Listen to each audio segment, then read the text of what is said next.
اللہ تعالیٰ نے قرآن حکیم میں ارشاد فرمایا کہ افحسبتم انما خلقناکم عبثا وانکم الینا لا ترجعون،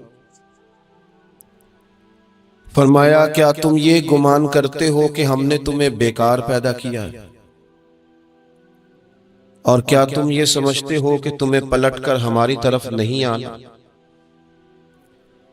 اللہ تبارک و تعالیٰ نے جو چیز بھی پیدا کی، جہاں بھی پیدا کی، بڑی حکمتوں کے تقاضوں کے تحت پیدا کی۔ میں کسی شخص سے بیزار نہیں ہو سکتا، کیونکہ ایک ذرہ بھی تو بیکار نہیں ہو سکتا۔ اللہ نے ہر چیز کو کمال حسن کے ساتھ دنیا میں پیدا کیا، اور انسان تو اشرف المخلوقات، یہ تو اللہ تعالیٰ کی تخلیق کا شاہکار ہے۔ اللہ تعالیٰ نے اسے بڑی رہنمائیوں کے ساتھ، بڑی حکمتوں کے ساتھ، بڑے کرم کے ساتھ پیدا فرمایا۔ اس کو اللہ تعالیٰ نے سمجھنے کی، بات کرنے کی، اپنا ما فی الضمیر کہہ دینے کی صلاحیت عطا فرمائی۔ مالک نے اسے عقل، شعور دیا، اور جو بڑی طاقتور مخلوق نظر آتی ہیں ان کو اللہ تعالیٰ نے انسان کے قبضے میں دے دیا۔ کتنا بڑا ہاتھی ہوتا ہے لیکن ایک چھوٹا سا بچہ اسے لیے پھرتا ہے، کتنا بڑا اونٹ ہے، کتنی طاقت رکھتا ہے، لیکن ایک چھوٹا سا بچہ اس کے ناک میں نکیل ڈالتا ہے اور اسے لے کے گھومتا ہے۔ اللہ تبارک و تعالیٰ نے اسے اشرف المخلوقات بنایا ہے۔ اتنے بڑے جہاز ایک انسان کے قبضے میں دے دیے ہیں، وہ جب چاہتا ہے جہاز اڑتا ہے، جب چاہتا ہے اسے زمین پہ اتار لیتا ہے۔ اللہ کی دی ہوئی طاقت سے ملکوں کو سر کرنا، بڑی بڑی ٹیکنالوجی کو ایجاد کرنا، خدا نے اپنی توفیق سے اسے عطا کیا۔ اور پھر اگر وہ مسلمان ہے، پھر اگر وہ حضور کا غلام ہے، تو پھر تو فرمایا کنتم خیر امت اخرجت للناس، انسان ساری مخلوق میں افضل ہیں، اور میرے محبوب کا کلمہ پڑھنے والے سارے انسانوں میں سب سے افضل ہیں۔ ان کو اللہ نے اور زیادہ فضیلتوں سے، برکتوں سے مالا مال کیا۔ یہ وہ مخلوق ہے، یہ وہ لوگ ہیں، یہ وہ امت ہے کہ جو صرف ارادہ کرتی ہے نیکی کا، کرتی نہیں، ارادہ کرتی ہے تو اللہ نیکی کرنے کا اجر عطا فرما بھی دیتا ہے۔ یہ ابھی پلان کرتی ہے کہ میں یہ کام کروں گا تو رب اس کا ثواب شروع بھی فرما دیتا ہے، لیکن پتہ نہیں کیا ہو گیا ہے لوگوں کو، نیکی کے ارادے کرنے چھوڑتے جا رہے ہیں، نیکی کی منصوبہ بندی کرنی چھوڑ دی ہے، خیر کے لیے پلان کرنا ہی چھوڑ دیا ہے۔ بہت سارا وقت بیکار گزرتا ہے، بہت سارا وقت چوراہے پہ گزر گیا، بہت سارا وقت گپوں میں گزر گیا، عمرے دراز مانگ کے لائے تھے 4 دن، 2 آرزو میں کٹ گئے، 2 انتظار میں۔ ایک ڈھیر سارا طبقہ ہے جس سے پوچھتے ہیں کیا کر رہے ہو، تو کہتے ہیں بس کچھ بھی نہیں، ٹائم پاس کر رہا ہوں۔ تو میں کہتا ہوں یار اتنا فالتو ٹائم کہاں سے آیا جسے پاس کرنا پڑا؟ میں بور ہو رہا ہوں تو میں کہتا ہوں بور ہونے کے لیے وقت کہاں سے لیا آپ نے؟ آپ تو مسلمان ہیں، آپ کا تو وقت شریعت نے بڑا قیمتی کر دیا ہے۔ آپ تو 1 منٹ میں 3 بار سورہ اخلاص پڑھ سکتے ہیں۔ آپ کو تو ذرا سا وقت ملے تو آپ جا کے 2 رکعت نماز کی نیت باندھ سکتے ہیں۔ آپ کو تو تھوڑا سا وقت ملے تو آپ کے تو نبی پاک علیہ السلام نے یہاں تک ہماری تربیت کر دی، ہمارے حضور فرمانے لگے تم کانٹا اٹھا سکتے ہو نا گلی سے تو وہی اٹھا دینا، اس پر بھی رب صدقے کا ثواب عطا کرے گا۔ تو یہاں تو کانٹوں سے بھری ہوئی گلیاں ہیں۔ میرے نبی پاک نے تو فرمایا تھا کسی مومن کو بس خوش کر دینا، وہ چاہے لمحے کے لیے ہی ہو، اس کے دل میں راحت ڈال دینا، اسے تسلی دے دینا، روتے ہوئے آنکھ آنسو پونچھ دینا، اس کو کہہ دینا میں تیرے ساتھ ہوں۔ فرمایا مومن کے دل میں تم نے خوشی داخل کر دی تو 60 سال نفل پڑھنے سے اللہ تمہیں زیادہ ثواب عطا کر دے گا۔ تو یہ فارغ بیٹھنے کا وقت کہاں سے آیا؟ یہ بور ہونے کا ٹائم کہاں سے آیا؟ ہم نے اپنے آپ کو بیکار کر لیا، اور رب نے نہیں بیکار پیدا کیا، ہم نے بیکار کر لیا۔ ہم نے اپنے آپ کو زنگ لگا لیا۔ ملت کا وہ جوان جس کو چاہیے تھا کہ وہ خاندان کے 20 50 60 لوگوں کو لے کر چلتا، کفالت کرتا، نمائندگی کرتا، آگے بڑھ کے کہتا میں ہوں نا، گھبرانا نہ، وہ نوجوان خود دکھ سناتا ہے رو رو کے، وہ مجبوریاں سناتا ہے، وہ کچی کچی باتیں کرتا ہے، وہ کہتا ہے مجھے کالا جادو ہو گیا ہے، وہ کہتا ہے فلانے کی نظر لگ گئی ہے، وہ کہتا ہے چچا نے آگے نہیں جانے دیا، وہ کہتا ہے میں ابا جی نے صحیح تقسیم نہیں کی تو میں پیچھے رہ گیا۔ اتنی کمزور بات کرے گا، اور وہ مسلمان اپنی صلاحیت کو پہچانے۔ حضرت سعدی شیرازی کے پاس ایک شخص نے بیٹھ کے اپنے دوستوں کی غلطیاں گنوانی شروع کر دی، ان میں یہ بھی غلطی ہے، یہ بھی غلطی ہے، یہ بھی غلطی ہے، یہ بھی غلطی ہے، یہ بھی غلطی ہے۔ تو حضرت سعدی ہنس پڑے، فرمانے لگے اور یاد رکھ تیرے سجن بڑے ہی برے ہیں، پر پانی بڑا بھی گندا ہو نا تو آگ بجھانے کے کام پھر بھی آ جایا کرتا ہے۔ کوئی تو خوبی ان میں تلاش کر لینا، پانی بڑا بھی گدلا ہو تو آگ تو بجھاتا ہے کہ نہیں بجھاتا۔ ہمارا یہ مزاج بن گیا ہے کہ ہم اپنی صلاحیتوں سے کام ہی نہیں لیتے، ہمیں پتہ ہی نہیں ہم کیا کر سکتے ہیں۔ میرے رسول پاک صلی اللہ علیہ وسلم کا کمال یہ ہے کہ حضور نہ انسان کی صلاحیتیں اجاگر کر دیتے، محبوب اجاگر کر دیتے، حضور اندر جذبہ پیدا کر دیتے۔ اس طرح کا وہ اقبال کہتے ہیں کہ تمہارا وقت کا امام وہ نہیں ہوتا جو تمہیں کہے حالات بڑے خراب ہیں، اس قوم کا کچھ بھی نہیں ہو سکتا، اس ملک کا کچھ بھی نہیں ہو سکتا، فلانا ادارہ بھی خراب ہو گیا، فلانا بندہ بھی کرپٹ ہو گیا، فلانا بھی دنیا دار ہو گیا، پیر بھی خراب ہو گئے، مولوی بھی خراب ہو گئے، سیاستدان بھی خراب ہو گئے، اور بیوروکریٹس بھی خراب ہو گئے، اور تاجر بھی خراب ہو گئے، اور فلانی برادری یہ ظلم کرتی، فلانا قبیلہ یہ ظلم کرتا ہے، فلانے شہر کے لوگ، اسی چکر میں صرف مایوسیاں پھیلانی ہے، کبھی خیر کی بات ہی نہیں کرنی۔ لیکن اقبال کہتے ہیں کہ ہے وہ تیرے زمانے کا امام برحق جو تجھے حاضر و موجود سے بیزار کرے اور موت کی شکل میں دکھلا کے تجھے جلوہ یار زندگی تیرے لیے اور بھی دشوار کرے، وہ تیرے اندر رمق پیدا کرے۔ آج جو حاجی غار سور پہ جاتے ہیں تو یہ لوگ پانی کی بوتل ان کی بغل میں ہوتی ہے، رستے میں 3-4 جگہ بنی ہوئی ہیں، پانی پیئیں، چائے پیئیں، جوس پیئیں، بندوبست ہے، آپ کے کھانے پینے کے لیے آپ چیزیں خرید سکتے ہیں۔ اوپر جائیں تو وہاں بھی سارا کچھ بیٹھنے کا بہترین اہتمام ہے۔ جب حضرت صدیق اکبر گئے تھے تو دن کو نہیں گئے تھے، رات کو گئے تھے، اور جناب اسماء بنت ابی بکر جب رات کو کھانا لے کے جاتی تھی تو وہاں تو دن کو آج بھی 1400 سال کے بعد بھی آبادی کوئی نہیں۔ اس وقت کیا منظر ہوگا، اور اب رستہ بن گیا تھا، اب تو رستہ بھی نہیں تھا۔ تو حضرت اسماء کہتی ہیں میں اکیلی روٹی پکاتی تھی، پھر اسے باندھتی تھی، پھر میں یہ نہیں کہ 2-4 میرے ساتھ ساتھی چلو تو پھر غار سور پہ چلتے ہیں، لوگ تو یوں جاتے ہیں نا۔ فرماتی میں دیکھتی تھی ادھر ادھر کہ کوئی ہے تو نہیں، دیکھ تو نہیں رہا۔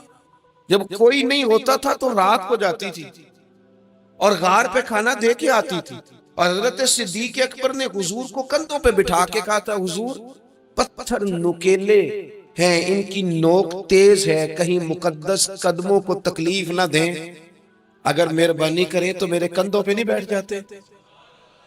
حضور حضرت صدیق اکبر کے کندھوں پہ بیٹھ گئے۔ درویش کہنے لگے پباں پار قدم نہیں جے لاؤندا تے سور پہاڑ تے چڑھیا جاندا، او پیا جاندا جے یار نبی دا، اے اصلی دلدار نبی دا، او پیا جاندا جے یار نبی دا، اے اصلی دلدار۔ اپنے اندر جذبہ پیدا کرے، ہم کچھ کر سکتے ہیں۔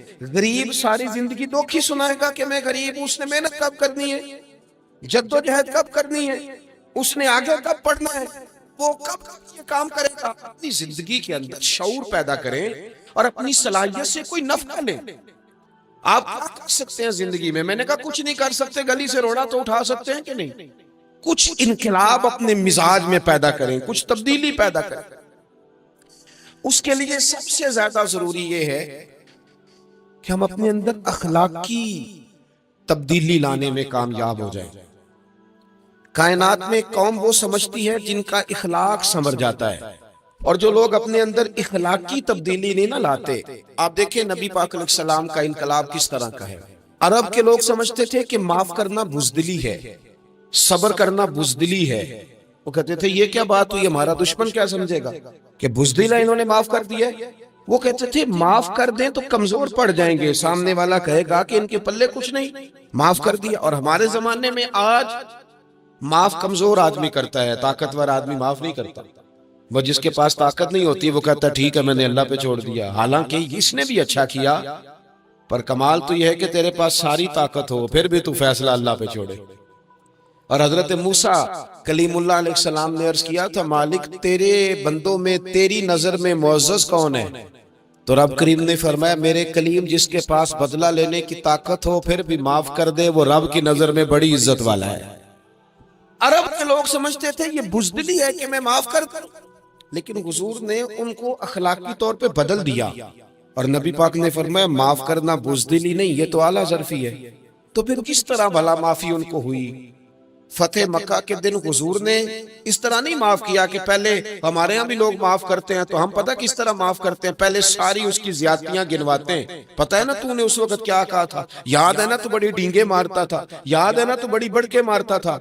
عرب کے لوگ سارے سامنے کھڑے ہیں، پتہ کون کون ہے؟ اکرمہ بن ابو جہل آخری دن تک لڑے، ابو سفیان آخری دن تک لڑے، سارے لوگ سامنے کھڑے، کچھ بھاگ گئے ہیں جان بچا رہے ہیں۔ حضور نے کیا فرمایا؟ فرمایا پتہ تمہارے ساتھ آج سلوک کیا کرنا ہے؟ یا رسول اللہ بتائیے۔ تو نبی پاک نے فرمایا وہی کرنا ہے جو جناب یوسف نے بھائیوں کے ساتھ کیا تھا، بات ہی کوئی نہیں کرنی، پچھلا قصہ چھیڑنا ہی نہیں، نہ کانٹے بچھانے کی بات کرنی ہے، نہ روڑے مارنے کی کرنی ہے، نہ بدر میں آنے کی کرنی ہے، نہ احد میں پتھر مار کے دانت شہید کرنے کی بات کرنی ہے، نہ خندق کی بات کرنی ہے، نہ خیبر کی کوئی بات۔ جاؤ نہ معاف کیا، بات ہی کوئی نہیں کرنی، معافی دے دی۔ ابو سفیان کہنے لگے حضور مجھے معافی ہے۔ سونیا تیرے کرم پہ قربان جاؤں۔ میرے کریم فرمانے لگے تو قبیلے کا سردار ہے، مکہ شریف کے لوگ تجھے بڑا سمجھتے ہیں، دیکھ حضور معاف بھی کرتے ہیں اور عزت بھی دیتے ہیں۔ فرمایا جا میں نے تجھے معاف کیا، اور جو تیری حویلی میں آ کے پناہ لے لے گا میں اسے بھی معاف کر دوں گا، اسے بھی معافی مل جائے گی جو تیرے گھر آ جائے گا۔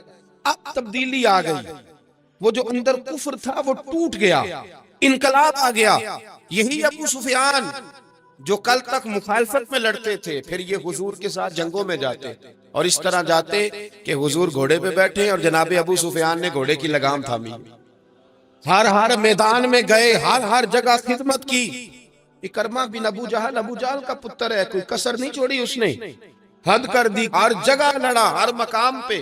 لیکن فتح مکہ کے موقع پر یہ بھاگ گیا تھا، جان بچا کے چھپ گیا۔ اس کی بیوی آئی، آگے کہنے لگی سونیا میرے چھوٹے چھوٹے بچے ہیں، مجھے پتہ چلا ہے کہ میرے شوہر کے لیے آپ نے ڈیتھ وارنٹ جاری کر دیے ہیں کہ جہاں ملے مار دیا جائے، صحابہ نے یہ اعلان کیا ہے، وہ سخت مجرم ہے، اس کے لیے سخت آرڈر جاری کیا گیا ہے۔ تو کریم کیا فرمانے لگے؟ حضور فرمانے لگے تو کیا چاہتی ہے؟ میں کوئی آپ کو قصہ تو نہیں نہ سنا رہا، خدا را مہربانی کرے، تھوڑا سا دل بڑا کرے، تھوڑا سا۔ وہ ساس کہتی ہے جی میں کیویں معاف کر دیاں جی، تانوں پتہ نہیں پیر صاحب میرے اندر زخم کتنے نے، مثلا کیا ہے، گولی مار دی ہے کسی نے کسی کو۔ بہو سے کہے تو کہتی ہے جی میں معاف کر دوں، اس کو معاف کر دوں، آپ کو بتاؤں اس نے تکلیف کتنی دی۔ مہربانی کرو ایک دوسرے کو معاف کرو، اپنے دل میں گنجائش پیدا کرو۔ اس بندے کی بات ہو رہی ہے جو باپ سے لگا ہوا ہے مخالفت کرنے، ابے نے بھی ظلم کیے، اس نے بھی کیے۔ حضور اس کی بیوی سے کہتے ہیں کیا چاہتی ہے؟ کہنے لگی حضور معاف کر دیں اسے۔ تو نبی پاک صلی اللہ علیہ وسلم نے فرمایا ٹھیک ہے، یہاں تو معافی کا دروازہ تو سب سے زیادہ کھلا ہوا ہے، تو کہتی ہے تو چلو ٹھیک ہے معاف کیا، ہو گئی بات۔ اس نے جا کے جہاں چھپا ہوا تھا اسے کہا اکرمہ حضور نے تجھے معاف کر دیا۔ کہنے لگا کوئی کرنے والی بات کر، وہ معاف کرتے ہیں مجھے پتہ ہے، بڑا کرتے ہیں، پر جو میں نے کیا ہے وہ معافی والا نہیں۔ مجھے معافی ہو سکتی ہے، یہ کیسے ہو سکتا ہے، یہ کیسے ہو گیا، ہو ہی نہیں سکتا۔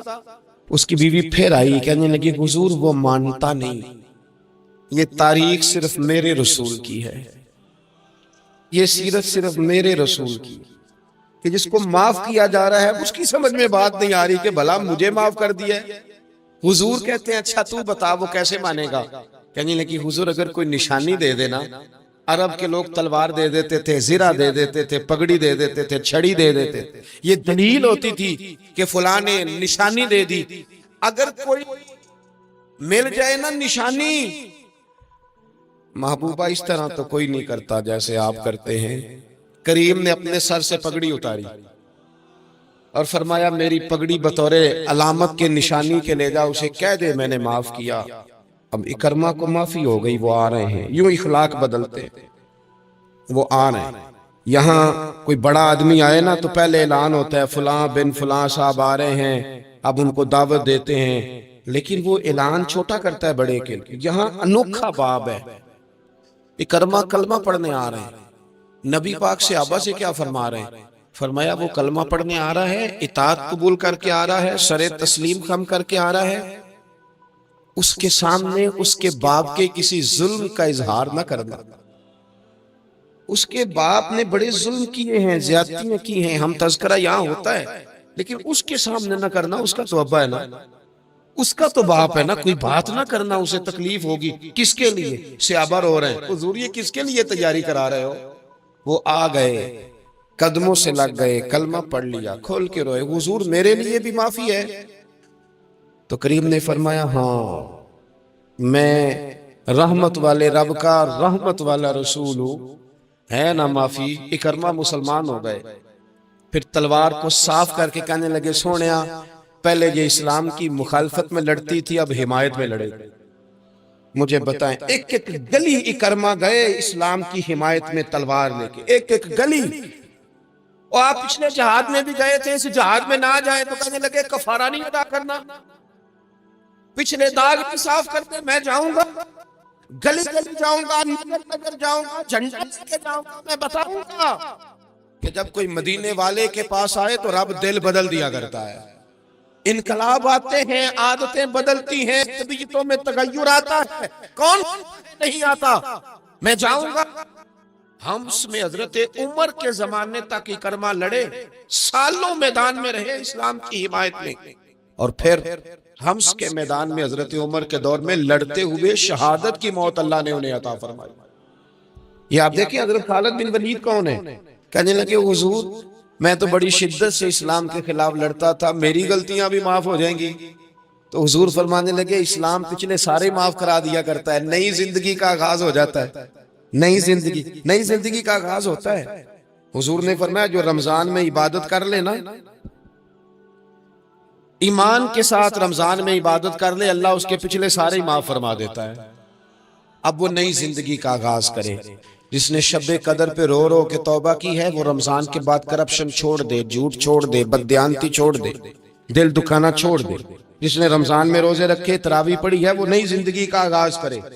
خدا کی رحمت سے گناہ معاف ہو گئے، اب وہ آگے بڑھے. نبی پاک علیہ السلام نے فرمایا جو اللہ کے گھر کا حج کار آیا وہ اس طرح ہے جس طرح آج ماں کے پیٹ سے پیدا ہوا ہے.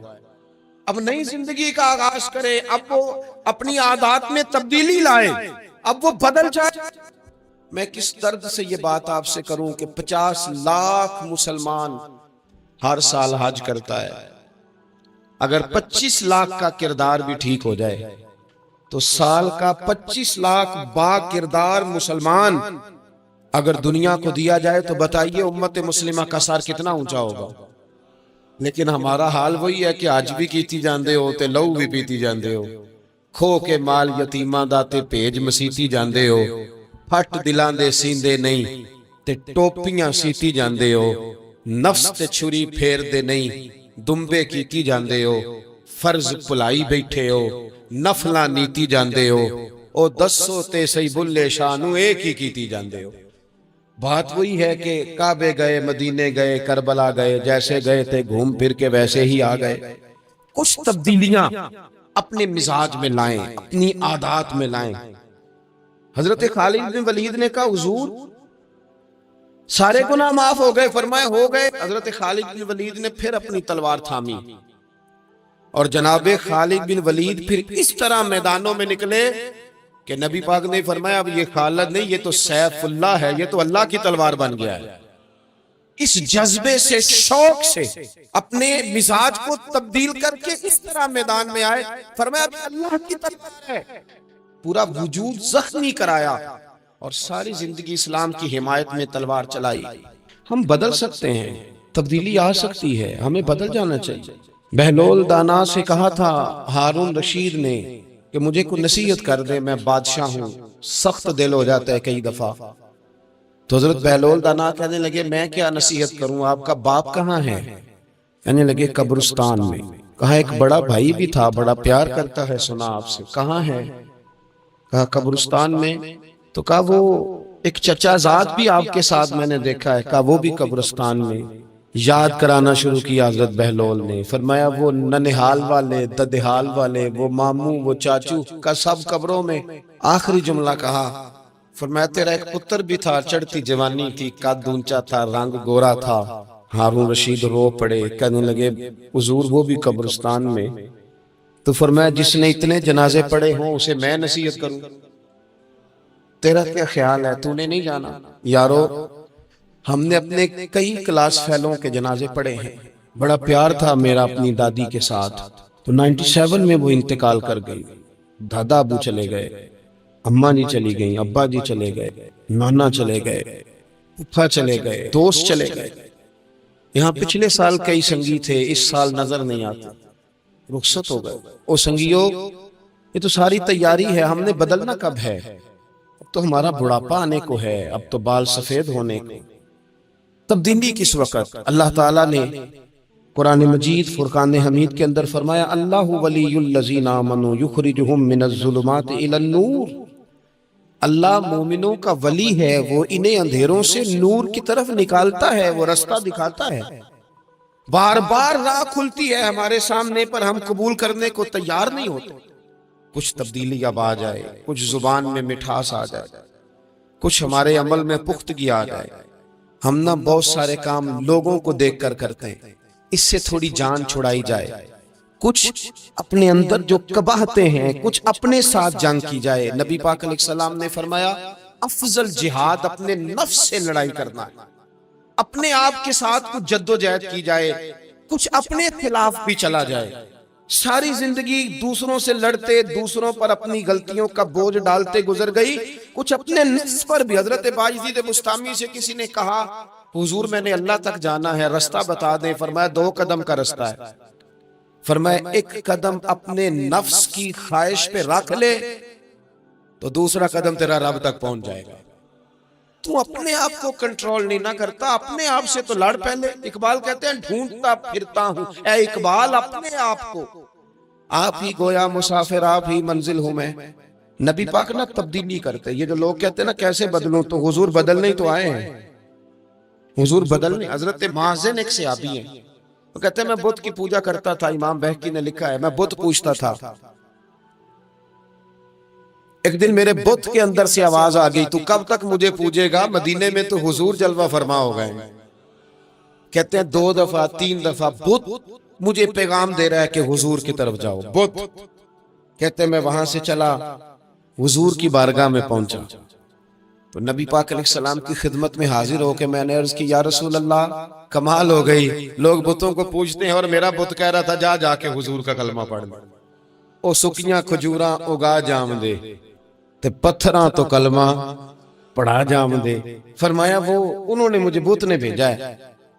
حضرت مازن کہتے ہیں حضور کی بارگاہ میں آیا، نبی پاک نے کلمہ پڑھایا تو میں نے عرض کی حضور میرے اندر کچھ قباہتیں بھی ہیں، کسی کی چیز دیکھ کے میرا جی للچا جاتا ہے، میں چوری کر لیتا ہوں، بدکاری کا بھی مزاج ہے، شراب نوشی بھی ہو جاتی ہے۔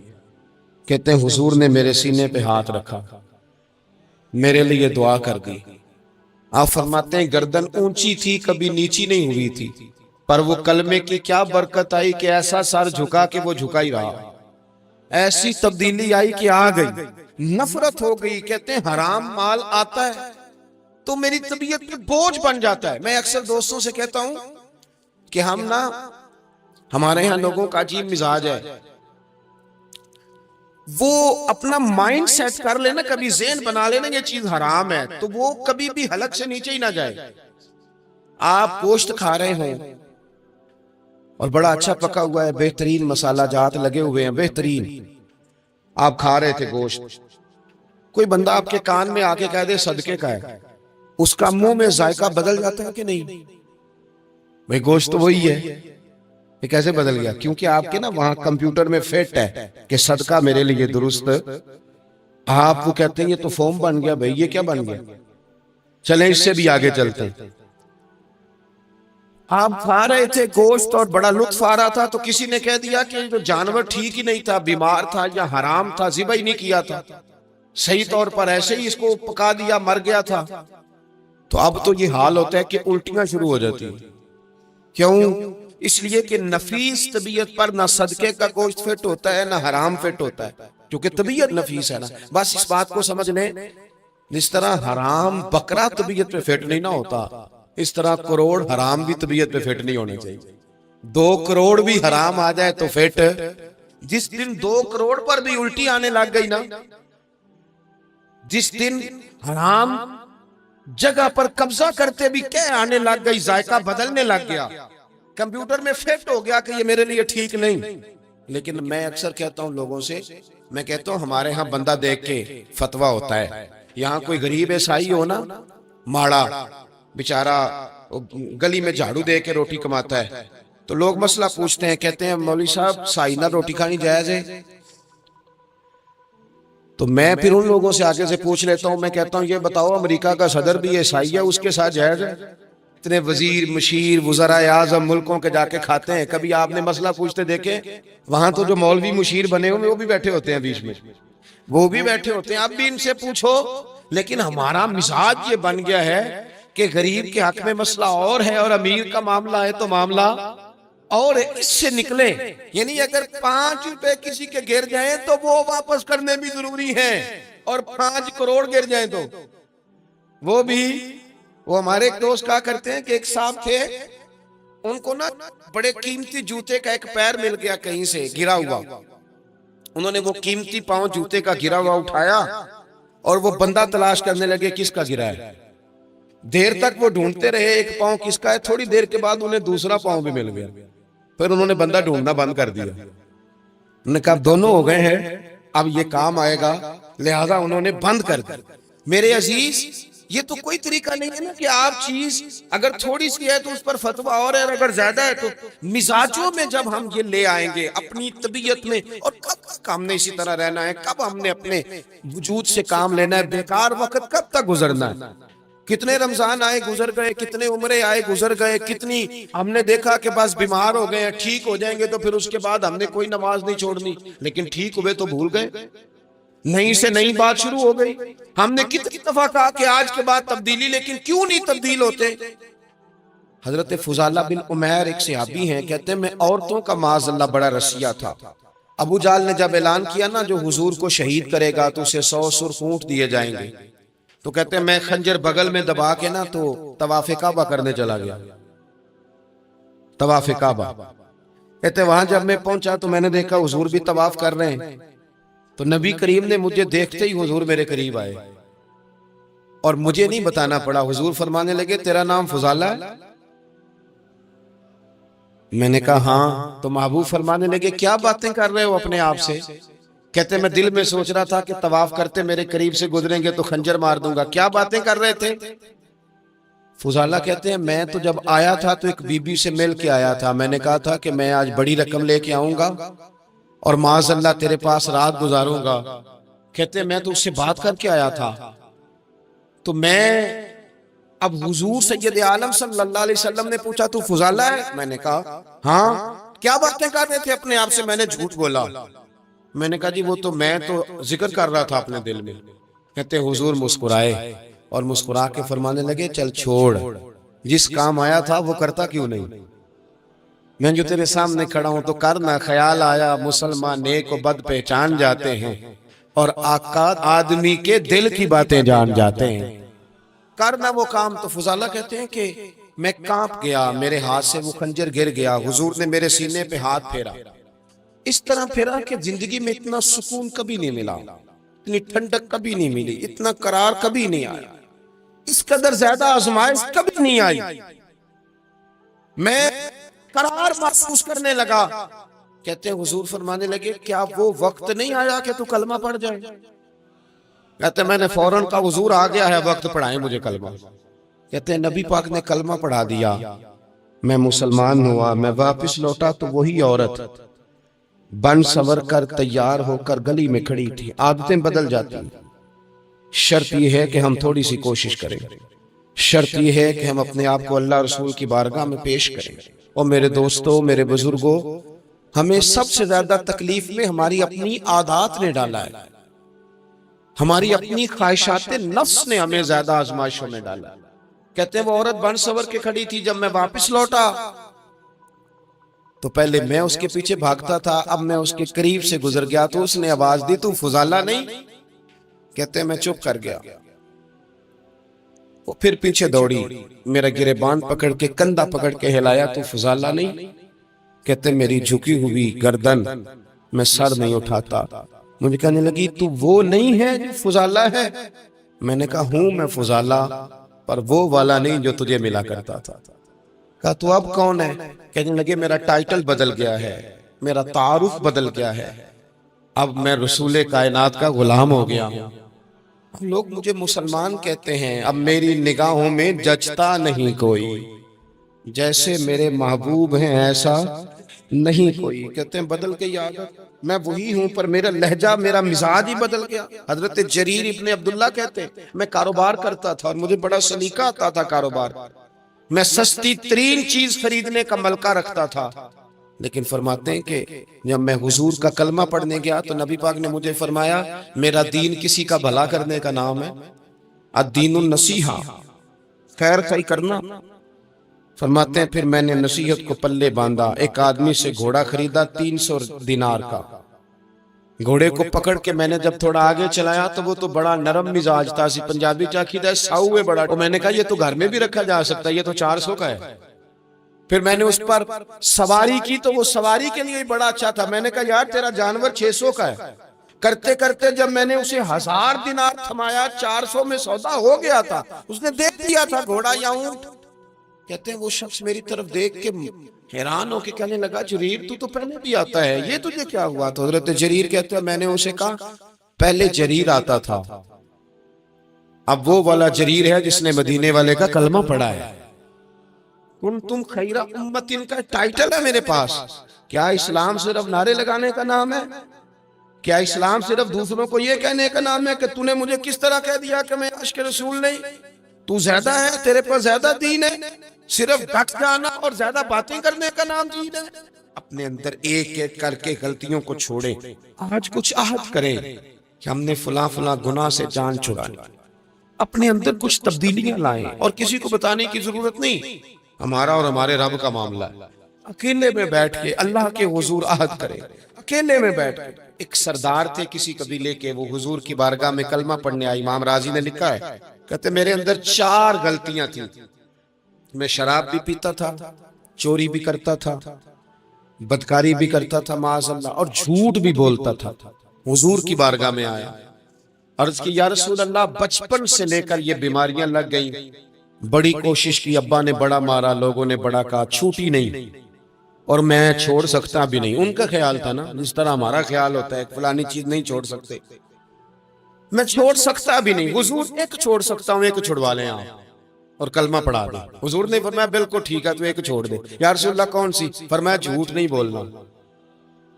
جھوٹ، وہ شراب بھی پیتے ہیں، وہ کہتے ہیں میں بدکاری بھی کرتا ہوں، چور بھی۔ حضور نے کیا فرمایا؟ جھوٹ۔ کیا ان سارے کاموں سے زیادہ سخت تھا؟ حضور نے اس سے منع کیا، جھوٹ نہیں بولنا بھائی۔ کہتے ہیں سونے وعدہ ہو گیا۔ سیدھے سادے آدمی تھے، دیہاتی سردار تھے، گھر چلے گئے۔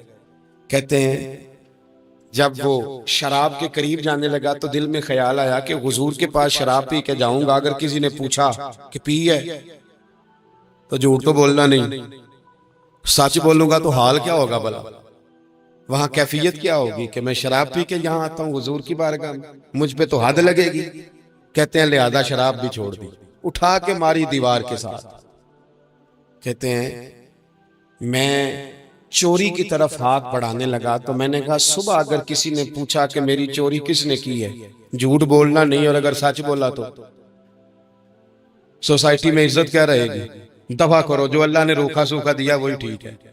کہتے ہیں گلی سے گزر رہا تھا، اس عورت نے پھر آواز دی، اس کی طرف جانے لگا اور قریب گیا تو وہ پوچھتی ہے سنا ہے تو نے کلمہ پڑھ لیا ہے؟ کہتے ہیں تڑپ گیا، درد سے آنسو چھلکے، اگر میں اس سے جھوٹ بولوں تو حضور نے منع کیا ہے، اور سچ بولوں تو یہ کیا سوچے گی؟ کلمہ پڑھ کے مسلمان ہو کے حضور کا غلام ہو کے یہ انداز ہے۔ کہتے ہیں وہاں سے بھی آ گیا، آ کے نہ پیچھے ہو کے بیٹھ گیا، پیچھے حضور تقریر کر رہے تھے، پیچھے ہو کے بیٹھ گیا، غور سے حضور کا چہرہ دیکھ رہا ہوں، غور سے دیکھتا جا رہا ہوں۔ دنیا کہیں اور دیکھ رہی ہے اور میں حضور کا چہرہ دیکھ رہا ہوں. سر سے لے کر پاؤں تک تنویر ہی تنویر ہے، جیسے منہ سے بولتی قرآن کی تفسیر ہے. سوچتی تو ہو کہ دنیا مصطفیٰ کو دیکھ کر بھلا وہ مصور کیسا ہوگا جس کی یہ تصویر ہے. کہتے میں غور سے چہرہ دیکھ رہا ہوں. حضور کی خدمت میں گیا سلام لینے تو محبوب نے مسکرا کے دیکھا تو میں نے کہا سونیا قربان جاؤں، میرا ایک جھوٹ چھڑوایا، میری ہر شے چھوٹ گئی ہے، ختم ہو گیا سارا کچھ ہی. یہ مہربانی ہو جائے گی انشاءاللہ. اپنے آپ سے بات کریں، کوشش کریں کہ ہم نے زندگی میں جھوٹ نہیں بولے، آپ سچ بولیں. میری ملک کے لیڈر اگر قوم کو صرف سچ بتائیں ہمارے پاس کیا ہے، ہم کتنا سروائیو کر سکتے ہیں، کہاں تک جا سکتے ہیں، آپ یقین کریں قوم کا اعتماد قائم رہے. اگر ہم اپنے بچوں سے سچ بولیں، اپنے دوستوں سے سچ بولیں، اپنے محبت کرنے والوں سے سچ بولیں، ہمارا اعتماد نہیں خراب ہوگا، اعتماد قائم رہے گا. وہ ایک شخص نے آ کے کہا تھا نا یا رسول اللہ میں 2 نمازیں پڑھوں گا، اگر آپ کہتے ہیں تو کلمہ پڑھتا ہوں، 5 نہیں پڑھ سکتا. فرمایا تو آ جا 2 ہی پڑھنا، لیکن یہ چھٹی صرف حضور دے سکتے ہیں اور نہیں کو دے سکتا. حضور نے فرمایا 2 ہی پڑھنا. صحابہ کہتے ہیں 2 نمازوں کی شرط پہ کلمہ پڑھا. پھر شارحین فرماتے ہیں وہ وقت بھی آیا کہ وہ تہجد بھی پڑھا کرتے تھے. آپ شروع تو کریں نا کسی کام کو، اپنے اندر چھوٹی چھوٹی تبدیلی پیدا کریں. اور بڑوں سے لے کر، مجھے ادب سے عرض کرتا ہوں، بعض نوجوان بھی شکایت کرتے ہیں، کہتے ہیں بزرگوں کو کہہ دیں کہ جلد باز نہ بنے، جلدی غصے میں آ جاتے ہیں. میں بزرگوں سے بھی عرض کروں گا کہ تھوڑی نرمی، تھوڑی شفقت، مطلب زیادہ ڈانٹ ڈپٹ کرنے سے بھی تو چیزیں خراب ہی ہوتی ہیں نا. تھوڑا سا ضرب پر نوجوانوں سے کہوں گا کہ آپ جوان ہیں تو حوصلہ بھی تو جوان ہے، تو زندگی میں حوصلہ، تحمل، بردباری لائیں، اپنی عادات کو تھوڑا تھوڑا کر کے تبدیل کریں. اللہ تعالی ہمیں سمجھ عطا فرمائے.